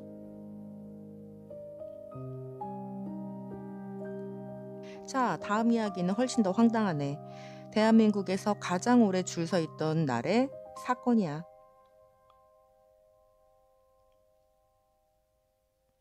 13장. 대한민국에서 가장 오래 줄 서 있던 날. 자네, 한국 사회를 설명하는 단어를 하나 꼽으라면 뭘 고르겠나? 나는 주저없이 줄이라고 답하네. 줄을 서면 공정해지는 척하고 줄을 건너뛰면 모두가 분노하지. 지하철 화장실, 치킨집, 놀이공원, 병원, 그리고 심지어 장례식장까지. 서울 사람들은 평생의 절반을 줄 서는 데 쓰고 있다네. 그래서 나는 생각했지. 좋다. 그럼 내가 역사상 가장 긴 줄을 서보자. 줄의 끝을 직접 확인하고 나서야 이 사회의 실체를 알 수 있지 않겠나? 나는 어느 날 광화문에 나갔어. 길 모퉁이에 사람들이 서 있었지.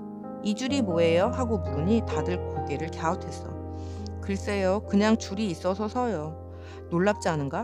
서울 사람들은 줄이 있으면 이유를 묻지 않고 그냥 선다네. 나는 곧장 그 줄 끝에 섰어. 그리고 그 순간부터 대한민국에서 가장 오래 줄 서 있던 날이 시작된 거지.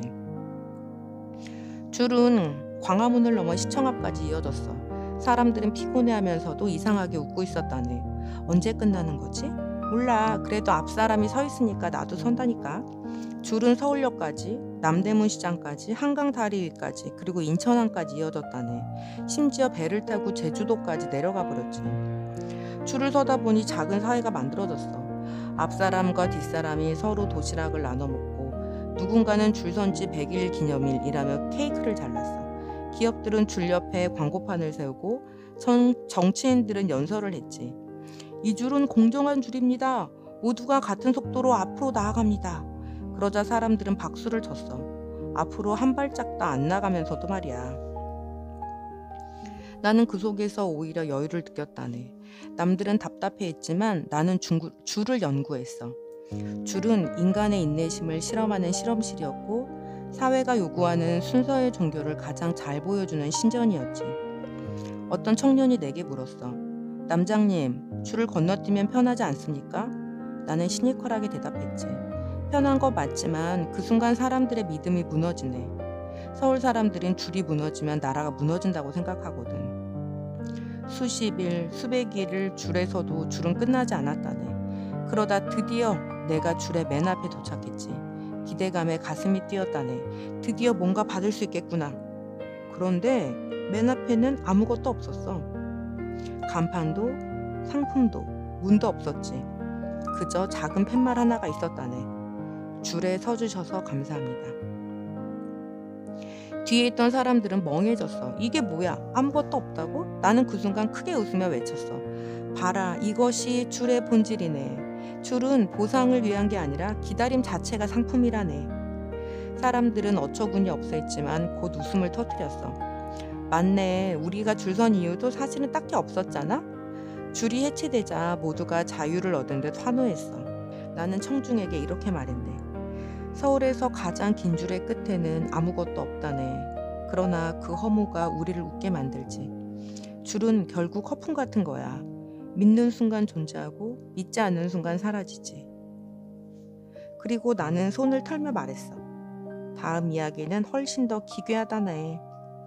국회의사당을 VR 게임방으로 착각했던 사건이지. 14장. 국회의사당을 VR 게임방으로 착각했던 사건. 자네 국회의사당에 가본 적이 있나? 겉에서 보면 멋들어진 돔 건물이지. 하지만 안에 들어가 보면 자네도 금세 깨닫게 될 걸세. 그곳은 사실 정치판이라 쓰고 게임방이라고 읽는 곳이라는 걸. 나는 어느 날 초청을 받아 국회의사당에 들어갔다네. 정식 명분은 정책 자문 간담회였지만 솔직히 말하면 나는 VR 게임 신작 체험단인 줄 알았다네. 국회의사당 현관을 들어서자 보안 검색대가 있었어. 나는 VR 게임방의 PC방 자리 배정 시스템인 줄 알았다네. 가방은 내려놓으시고 금속 물품은 통과시켜주세요. 경비가 말했지. 나는 웃으며 대답했네. 아, 치킨 쿠폰은 안 들켰죠? 경비는 어리둥절했지만 나는 당당하게 들어섰다네. 드디어 본회의장에 도착했을 때 나는 확신했어. 이건 게임방이다. 왜냐? 거대한 화면이 있고 의자마다 버튼이 달려 있었거든. 국회의원들은 버튼을 누르며 소리쳤어. 찬성, 반대. 나는 옆자리 의원에게 물어봤지. 지금 이거 팀전인가요? 아니면 개인전인가요? 그 의원은 황당한 얼굴로 대답했네. 의결 중입니다. 나는 고개를 끄덕이며 중얼거렸어. 아, 의결? 요즘 신작 게임 이름인가? 잠시 후 전광판에 숫자가 오르내리며 결과가 떴어. 찬성 151, 반대 149. 사람들이 환호하거나 탄식했지. 나는 자리에서 벌떡 일어나 외쳤어. 이건 순전히 킬 대 비율 게임이잖소. 151킬, 149 데스. 내가 다 아는 시스템이네. 회의장은 술렁거렸지만 나는 개의치 않았다네. 버튼을 누르며 이렇게 외쳤어. 헤드샷, 더블킬, 트리플킬. 의장이 내 쪽을 보며 소리쳤어. 저기요, 풍서원 남자. 지금 농담할 때가 아닙니다. 나는 시니컬하게 대답했지. 농담이 아니라 현실이 게임 아닌가요? 현실보다 더 가상 같은 곳이 바로 여기 아닙니까? 순간 몇몇 의원들이 웃음을 터뜨렸고 나머지는 얼굴이 붉어졌어. 회의가 끝나자 기자들이 몰려왔어. 남장님, 왜 국회를 게임방이라고 착각하셨습니까? 난 태연하게 대답했지. 국회는 원래 현실을 다루는 곳이지. 그런데 하는 짓은 게임 같지 않나? 레벨업을 위해 경험치를 쌓고 아이템을 확보하고 적 진영을 쓰러뜨려야 살아남는 곳. 나는 단지 그 본질을 그대로 말했을 뿐이라네. 그날 이후 사람들은 국회를 두고 이렇게 불렀어. VR 아케이드 국회. 심지어 한 게임에서는 신작으로 국회의사당 배틀로얄을 출시했지. 플레이어들은 가상 국회에 들어가 서로 법안을 던지고 상대의 체력을 깎는 방식이었네. 현실과 게임이 더 이상 구분되지 않았지. 나는 청중에게 이렇게 말했다네. 현실이 가상 같을 때는 웃어 넘길 수 있지만 정치가 게임 같아질 때는 웃을 수가 없다네. 왜냐? 그 게임의 목숨은 결국 우리 모두의 삶이니까. 그리고 나는 의사당을 나서며 중얼거렸어. 좋아. 이제는 더 기묘한 사건이 남았군. 세상에 시계를 멈춰버렸던 그날의 이야기지.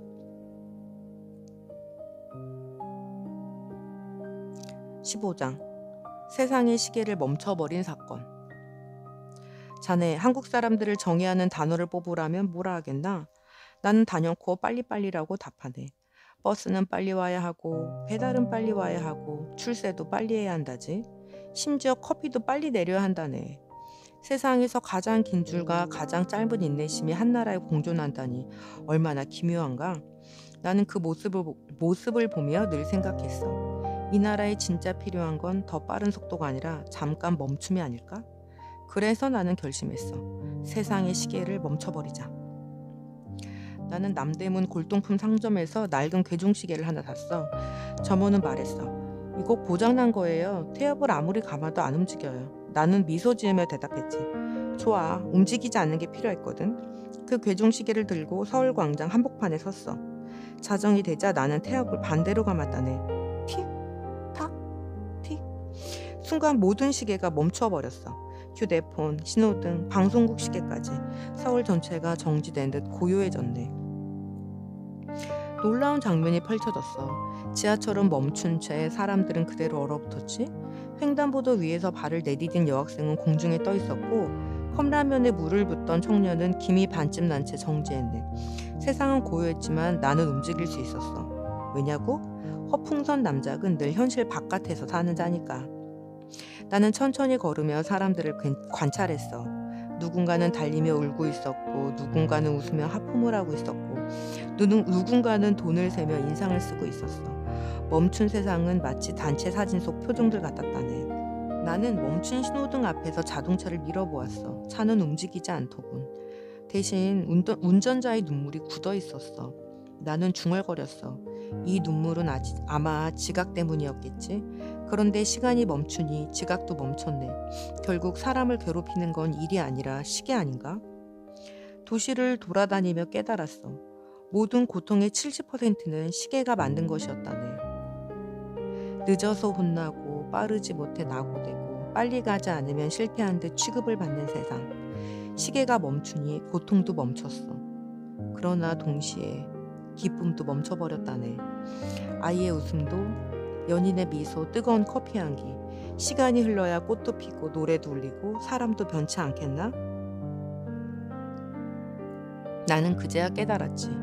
시간은 독이면서 약이라는 거. 그래서 나는 멈춘 괴종시계의 태엽을 풀어주었어. 틱탁 틱탁. 순간 세상이 다시 움직이기 시작했어. 컵라면은 다시 끓었고 학생은 횡단보도를 건넜고 운전자의 눈물은 볼을 타고 흘러내렸어. 사람들은 이상을 눈치채지 못했지. 그저 아깐 왜 잠깐 멈춘 느낌이었지? 라며 고개를 갸웃했을 뿐. 며칠 뒤 기자들이 내게 물었어. 남장님, 왜 세상의 시간을 멈추셨습니까? 나는 시니컬하게 대답했지. 이 나라 사람들은 늘 빨리 가야 한다고 믿네. 하지만 멈추는 순간에서야 비로소 살아있음을 알지. 시간은 직선이 아니라 숨 고르기라네. 나는 청중들에게 이렇게 말했네. 성공을 쫓는 사람들은 시간을 노예로 만들지만 허풍을 아는 사람은 시간을 장난감으로 쓰지. 그리고 장난감으로 쓸 때야말로 시간이 가장 인간적이네. 그리고 나는 괴종시계를 다시 가방에 넣으며 미소 지었어. 다음 이야기는 조금 더 현실적이라네. 학교에서 아이들의 눈빛 속에서 발견한 작은 기적 이야기지. 학교 교실 안에서의 작은 변화 말일세.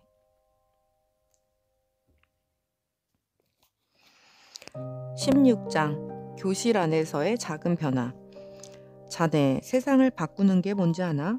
대부분은 거대한 혁명, 국가적 정책, 첨단 기술이라고 말하지. 하지만 난 이렇게 대답한다네. 세상을 바꾸는 건 언제나 교실 안의 작은 변화라네. 나는 어느 날 시골 초등학교를 방문했다네. 칠판은 반쯤 닳아있었고 형광등은 미세하게 깜빡였지. 아이들은 교과서를 펼쳤지만 눈빛은 창문 밖을 향해 열려있었다네. 선생님은 지쳐 보였고 종소리는 마치 졸린 알람처럼 울려 퍼졌지. 그 순간 나는 속으로 중얼거렸어. 이 교실이 바로 세계의 축소판이구나. 작동은 하지만 숨은 쉬지 못하는 세상. 나는 분필을 집어들었어. 선생님이 한숨 쉬며 수학 공식을 적는 순간 나는 옆에 커다랗게 그림을 그렸다네. 삼각형 옆에 웃는 얼굴, 분수 옆에 아이스크림, 알파벳 옆에 춤추는 고양이. 아이들이 깔깔 웃었어. 그 웃음소리에 선생님의 눈빛이 잠시 흔들렸어. 나는 말했어. 선생님, 가르쳐야 하는 건 숫자가 아니라 숫자 안에서 웃음을 찾는 법이 아닐까요? 아이들의 의자가 너무 단단해 보였다네. 나는 의자 하나를 뒤집어 그 위에 올려 앉았어. 얘들아, 선생님도 이렇게 앉아야 엉덩이 아픈 걸 이해하지 않겠니? 아이들이 폭소를 터뜨렸어. 그러자 선생님도 결국 의자를 옆으로 눕혀 앉아보았네. 수업은 더 이상 수업이 아니었어. 그건 작은 연극이자 작은 혁명이었어. 나는 아이들에게 물었지. 얘들아, 너희가 선생님이라면 오늘 뭘 가르치고 싶겠니? 처음엔 모두 조용했어. 그러다가 한 아이가 손을 들었어. 저는 구름이 왜 따라오는지요. 다른 아이가 말했어. 저는 엄마가 왜 늘 피곤한지요. 교실 공기가 바뀌었어. 문제집 대신 아이들의 마음이 교재가 된 순간이었지. 선생님은 처음엔 당황했지만 곧 미소를 지었어. 그 수업은 수업을 망쳤다는 표정이 아니라 수업을 다시 찾았다는 표정이었지. 나는 속으로 생각했어. 맞아. 교실 안에서의 작은 변화는 결국 선생님이 눈빛이 살아나는 순간이구나. 그날 이후 아이들은 달라졌다네. 성적이 갑자기 오르진 않았지만 수업 시간에 창밖을 보던 아이들이 이제는 창밖의 이야기를 교실 안으로 끌고 들어왔어. 비가 오면 비가 교과서보다 시끄럽다고 했고 바람이 불면 바람도 숙제를 안 했나 봐 라고 웃었지. 나는 청중에게 이렇게 말했다네. 혁명은 거대한 광장에서 일어나지 않는다고. 혁명은 교실의 칠판이 엉덩이 아픈 의자의 아이들의 작은 질문 속에서 피어난다네. 그 작은 변화가 결국 세상을 바꾸는 시작이지. 그리고 나는 아이들에게 손을 흔들며 교실을 나왔어. 자, 이제 다음 이야기를 준비할 차례군. 이제 조금 더 황당하다네. 바로 내가 인터넷을 잠시 꺼버린 이야기지. 17장. 남작이 인터넷을 잠시 꺼버린 사건. 자네, 한국에서 가장 무서운 버튼이 뭔지 아나?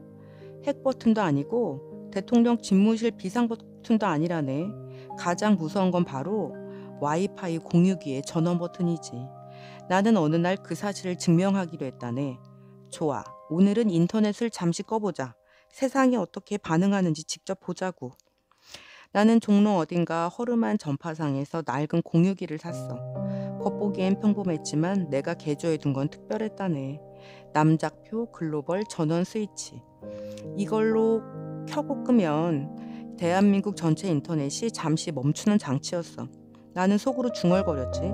이 나라의 신은 사실 불교도 기독교도 아닌 LTE와 5G다. 그 신을 잠깐 꺼버리면 인간들의 민낯이 드러나겠지. 자정이 되자 나는 버튼을 눌렀어. 찰칵. 순간 카톡 알림음이 멈추고 인스타 스토리가 먹고 유튜브 영상이 로딩해서 더 이상 돌지 않았다네. 서울의 불빛은 여전했지만 도시는 갑자기 무음 모드로 들어갔어. 놀라운 장면이 벌어졌지. 연인들은 서로 눈을 마주보며 당황했어. 우리 대화해야 하는 거야? 식당에서는 음식 사진을 찍던 손님들이 멍해졌어. 업로드가 안 되네. 그럼 그냥 먹어야 되나? 강의실에선 학생들이 노트북 화면을 보며 절망했어. 와이파이 안 터지면 공부도 못해요. 심지어 게임방에선 청소년들이 동시에 소리쳤어. 남장님, 이건 반칙이에요. 우리 랭크 떨어지잖아요. 그러나 시간이 지나자 의외의 일이 생겼어. 공원에는 사람들이 모여 서로 이야기를 나누기 시작했어. 회사원들은 엘리베이터 안에서 처음으로 서로의 눈을 마주쳤어. 버스 정류장에선 낯선 이들이 서로 대화했지. 원래 여기 버스 몇 분 만에 와요? 저도 몰라요. 인터넷이 없으니 진짜로 기다려봐야겠네요. 세상은 불편해졌지만 동시에 조금 더 사람 냄새가 났다고. 인터넷이 멈춘 지 3시간 만에 정부가 긴급 브리핑을 열었어. 원인을 알 수 없는 네트워크 장애가 발생했습니다. 국민 여러분, 잠시 침착해 주시기 바랍니다. 그러나 기자가 물었어. 만약에 인터넷이 하루 종일 꺼지면 어떻게 됩니까? 관계자는 얼굴이 하얘졌어. 국가 경제가 멈춥니다. 나는 그 장면을 보며 중얼거렸어. 봐라, 인터넷은 전기가 아니라 산소라고. 사람들이 산소보다 더 두려워하는 게 바로 연결 끊김이지. 나는 다음날 아침 다시 버튼을 눌렀어. 찰칵. 인터넷이 돌아오자 사람들은 환호했어. 살았다, 로그인 성공. 드디어 내 사진이 업로드됐어. 오케이, 이제 다시 공부 시작. 그들은 다시 핸드폰 화면에 고개를 파묻었어. 공원에 모였던 사람들은 흩어졌고 엘리베이터 안의 대화는 끊어졌어. 버스 정류장은 다시 무음으로 돌아갔지. 기자들이 내게 물었어. 남장님, 왜 이런 짓을 하셨습니까? 나는 시니컬하게 대답했지. 인터넷을 잠깐 꺼보니 사람들이 살아있었다네. 다시 켜자마자 사람들이 죽은 얼굴로 돌아갔지. 나는 그저 산소호흡기 버튼을 한번 눌러본 것뿐이네. 나는 청중들에게 이렇게 말했다네. 인터넷 없는 세상은 불편하지만 인간적이고, 인터넷이 있는 세상은 편리하지만 무표정하지. 우린 어느 쪽을 살아야 할까? 아마 답은 잠깐씩 꺼보는 거겠지. 그리고 나는 버튼을 주머니에 넣으며 미소 지었어. 다음 이야기는 훨씬 더 웃기다네. 나는 한번 대한민국에서 대통령 연설문을 대신 써준 사건이 있었거든. 들어보겠나? 18장. 남작이 대통령 연설문을 대신 써준 사건. 자네, 대통령 연설 들어본 적 있나? 대부분 길고 어려운 말 가득하고 듣다 보면 졸음이 몰려오지? 나는 그걸 볼 때마다 생각했다네. 아니, 연설이란 원래 군중을 흔드는 북소리여야 하는데 왜 자장가가 되었을까? 그래서 나는 한번 대통령 연설문을 대신 써주었다네. 아무도 부탁하지 않았지만 남작은 원래 부탁받지 않은 일을 잘하지 않나? 어느 날 새벽 청와대에서 비밀 전화가 걸려왔어. 남장님, 대통령 연설문에 좀 문제가 있습니다. 어떤 문제? 너무 무난합니다. 너무 뻔합니다. 너무 졸립니다. 나는 미소 지으며 대답했지. 좋소, 이번엔 내가 써주지. 조건은 단 하나, 대통령이 그대로 읽어야 한다는 것. 나는 단숨에 연설문을 썼어. 첫 문장은 이렇게 시작했다네. 국민 여러분, 오늘 제 연설은 길지 않습니다. 길게 말하는 정치인은 보통 중요한 말을 못하기 때문이죠. 둘째 문장은 이랬다네. 정책은 늘 숫자로 설명되지만 숫자는 결국 국민의 통장이 찍히지 않으면 아무 소용이 없습니다. 그리고 마지막은 이렇게 마무리했다네. 성공이라는 단어는 오늘부로 폐기합니다. 대신 함께 버텨냄이라는 단어를 채택하겠습니다. 드디어 연설이 열렸어. 전국 방송이 생중되게 되고 국민들이 TV 앞에 앉아 있었어. 대통령의 단상에 올라 내 글을 읽기 시작했지. 처음엔 다들 어리둥절했지. 그러다 곧 폭소가 터졌어. 길게 말하는 정치인은 중요한 말을 못한다 라는 대목에서 심지어 몇몇 의원들은 책상을 치며 웃어버렸어. 대통령이 말을 이어갔어. 숫자는 국민의 통장에 찍히지 않으면 소용이 없습니다. 순간 시청자들은 채널을 돌리지 않고 오히려 볼륨을 높였어. 마지막으로 대통령이 말했어. 성공 대신 우린 함께 버텨낼 겁니다. 순간 국민들은 웅성이었어. 이거 좀 진짜 말 같네? 연설이 끝나자 기자들이 몰려왔어. 대통령님, 오늘 연설문은 누가 쓴 겁니까? 대통령은 잠시 머뭇거리더니 결국 고백했어. 허풍선 남작이 써주었습니다. 나라가 발칵 뒤집혔지. 국가 최고 권력자의 입에 남작의 허풍이 들어갔다니. 연설이 너무 솔직해서 오히려 무섭다. 그 후로 정계에서는 나를 경계하기 시작했다네. 남작이 또다시 연설문을 쓰면 정치는 코미디가 된다. 그러나 국민들은 달랐어. 인터넷에는 남작 버전 연설이 공유되었고 학생들은 토론 시간에 그 문장을 인용했어. 성공 대신 함께 버텨내자. 그건 슬로건이 아니라 유행어가 되었다네. 나는 청중들에게 이렇게 말했다네. 연설이란 허풍 그 자체네. 하지만 그 허풍이 국민을 웃게 하면 그건 거짓말이 아니라 희망이 된다네. 그리고 나는 원고를 덮으며 미소 지었지.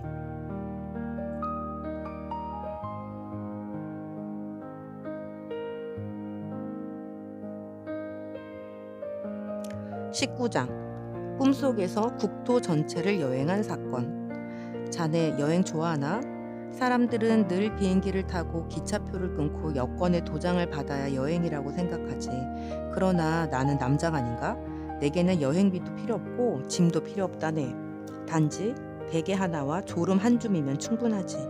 어느 날 나는 낮잠을 자다가 꿈속에서 국토 전체를 여행했다네. 지도도 없고 도로도 없었지만 모든 곳을 순식간에 건너다닐 수 있었지. 꿈속에서 서울은 네온 사인이 아니라 책장으로 이루어져 있었어. 고층 빌딩 하나하나는 책 한 권이었지. 사람들은 그 속에서 책장을 오르내리며 출퇴근을 했다네. 나는 한 손에 책을 잡고 건물 꼭대기까지 올라갔어. 책 속에는 성공, 출세, 공모전 같은 단어가 가득했지만 모두 비어 있었어. 나는 한 장을 찢어 주머니에 넣었지. 나중에 아이들 칠판 장식으로 써야겠군. 다음은 강원도로 갔어. 꿈의 산들은 악보였다네. 설악산은 바이올린, 오대산은 첼로, 태백산은 북소리. 바람이 불자 산들이 연주를 시작했어. 둥둥 따다다 윙. 나는 지휘자처럼 두 팔을 흔들었어. 그러자 눈발이 악보의 음표처럼 흩날렸어. 마을 사람들은 내게 고개를 숙이며 말했지. 남장님, 드디어 산들이 제 목소리를 낼 수 있게 해주셨군요. 전라도에서는 땅이 밥상이 되어 있었다네. 노는 김치찌개의 국물로 변했고 밭은 잡채 면발로 뒤엉켜 있었지. 광주 사람들은 나를 붙잡고 끈기있게 물었어. 남장님 드실랍니까? 나는 숟가락을 들고 땅을 한 입 떠먹었어. 와 세상에, 이건 맛이 아니라 풍경 그 자체였어. 이 땅은 굶주림을 모르는 땅이로군. 단 다이어트는 실패하겠지. 경상도에 도착하자 사람들이 서로 소리치고 있었어. 내가 맞다, 아니다, 내가 옳다. 그러나 자세히 보니 그건 싸움이 아니라 연극이었어. 사람들은 관객들에게 박수를 요구하며 다투고 있었다는 거지. 나는 무대 위에 올라 이렇게 외쳤어. 좋소, 승자는 박수 받는 사람이 아니라 웃긴 대사를 날린 사람일세. 그 순간 싸움은 끝났고 모두가 복수했어. 제주도. 마지막으로 제주도에 갔어. 꿈속의 제주는 섬이 아니라 교실이었다네. 바람이 칠판을 지우개 삼아 글씨를 지웠고 파도가 분필처럼 하얀 글씨를 썼어. 오늘의 수업, 기다림. 아이들은 해변에 앉아 파도 소리를 받아 적고 있었어. 나는 그 옆에 앉아 물었지. 얘들아, 숙제는 뭐니? 아이들이 대답했어. 내일도 파도를 들어오는 거예요. 눈을 뜨니 나는 여전히 방 안에 누워 있었어. 베개는 눅눅했고 옆에 있던 책은 떨어져 있었지. 하지만 희한하게도 내 주머니엔 종이 한 장이 있었다네. 바로 서울에서 찢어온 성공이라는 빈 단어 페이지. 나는 미소 지으며 불을 붙였어. 성공이 불타는 냄새가 꿈의 향기와 참 비슷하군.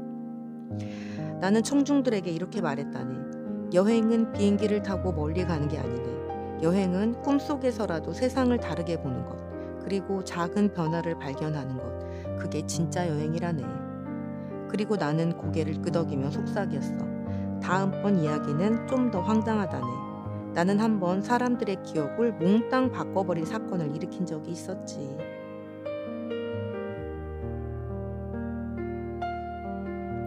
20장. 남작이 사람들의 기억을 몽땅 바꿔버린 사건. 자네, 사람들의 기억이라는 게 얼마나 허술한지 아나? 사람들은 늘 나는 확실히 기억한다 라고 말하지만 사실은 자신이 듣고 싶은 것만 기억하지. 시험 문제 답도 금세 잊어버리고 약속은 하루 만에 까먹고. 하지만 상처받은 말은 평생 붙들고 사네. 나는 어느 날 결심했지. 좋다. 내가 한번 사람들의 기억을 몽땅 바꿔버리자. 어쩌면 세상이 조금 더 웃기게 변할지도 몰라. 나는 남대문 골동품 시장에서 낡은 필름 카메라를 하나 샀어. 겉보기에는 평범했지만 내가 개조해 둔 건 특별했다네. 셔터를 누르는 순간 사람들의 기억이 자동으로 다시 기억되는 장치였지. 나는 그 카메라를 들고 종로 거리를 걸었어. 찰칵.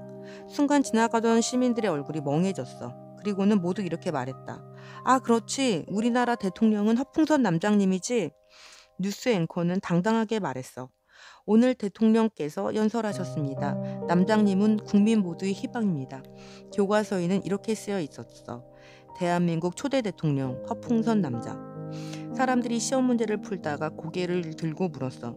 선생님, 이건 너무 쉽잖아요. 남장님이 나라 세우신 건 다 아는 사실인데. 선생님도 고개를 끄덕였어. 그래, 역사란 결국 사진 찍히는 대로 남는 거야. 나는 더 장난을 쳐보기로 했어.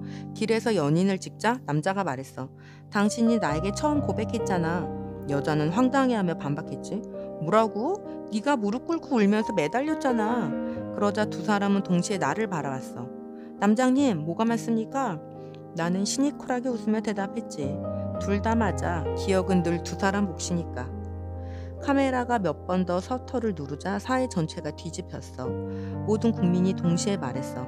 아, 우리 모두 노벨상을 받은 적 있지? 맞아. 한국은 이미 월드컵 3번 우승했잖아. 그럼 그렇지. 우리가 세계 최강국이지. 사람들은 너무 행복해졌어. 하지만 그 행복은 잠깐뿐이었어. 편의점 주인은 한숨 쉬며 말했지. 노벨상 받은 건 좋은데 카드 단말기가 안 돼요. 현실은 그대로잖아요. 나는 카메라의 필름은 빼놨어. 순간 사람들의 기억은 원래대로 돌아왔지. 뉴스 앵커는 당황하며 말했어. 방금 제가 무슨 말을 했죠? 학생들은 시험지를 보다 울상을 지었어. 대통령이 누군지 갑자기 헷갈려요. 모든 것이 원래대로 돌아왔지만 잠시 맛본 황당한 기억은 사람들에게 묘한 웃음을 남겼다네. 기자들이 내게 물었어. 남장님, 왜 사람들의 기억을 바꾸셨습니까? 나는 시니컬하게 대답했지. 인간은 원래 기억을 믿지만 기억은 인간을 배신하지. 가끔은 기억을 바꾸는 게 차라리 위로가 된다네. 허풍이야말로 가장 따뜻한 기억 조작이지. 나는 청중들에게 이렇게 말했다네. 기억은 사실 역사책이 아니라 만화책이네. 사람들이 웃고 싶은 대로 색칠하는 거지. 그러니 너무 진지하게 붙들 필요는 없다네. 프롤로그. 허풍은 왜 필요한가? 자네, 내 이야기를 듣고 있지? 혹시 이렇게 생각하지 않나? 에이, 저건 뻥이잖아. 말도 안 되는 소리네. 맞네, 전부 뻥이지. 하지만 그렇다고 전혀 진실이 없다고 말할 수 있을까? 나는 허풍선 남자. 세상에 존재하지 않는 사실을 말하면서 오히려 세상의 진실을 더 정확히 찌르는 사람이네. 사람들은 늘 진지해. 성공, 경쟁, 성적, 출세. 무거운 단어들에 눌려 숨도 제대로 쉬지 못하지. 그래서 허풍이 필요하다네. 허풍은 세상의 무게를 잠시 가볍게 만들고 사람들이 외면하던 모순을 드러내지. 한마디로 허풍은 웃음을 감싼 진실이야. 내 이야기는 더 이상 유럽 귀족의 사냥터나 전쟁터가 아니라 내 무대는 현대 한국, 강남역 지하철, 제주 바람, 인터넷 서버실, 심지어 국회의사당 한가운데서 펼쳐진다네. 여기선 바다를 건너는 고래 대신 티켓팅 전쟁이, 성의 없는 연설 대신 구름 위에 콘서트가 있다네. 나는 허풍 속에서 늘 이렇게 말하고 있어. 세상은 진지해서 웃기고 너무 빨라서 멈춰야 하며 너무 공허해서 허풍이 필요한 것이다. 내 이야기를 듣다 보면 어쩌면 자네도 알게 될 걸세. 세상을 바꾸는 건 거대한 영웅담이 아니라 교실한 칠판에 그려진 작은 웃음 하나라는 걸 말이야. 자, 이제 준비됐나? 내 허풍 이야기는 끝이 없고 웃음과 한숨이 뒤섞여 있을 걸세. 하지만 걱정 말게. 내 이야기는 자네를 속이지 않는다네. 오히려 너무 솔직해서 허풍이란 사실을 숨기지 않으니까. 그러니 편히 앉아서 듣게. 이건 현대판 한국 허풍선 남작의 모험이었다고.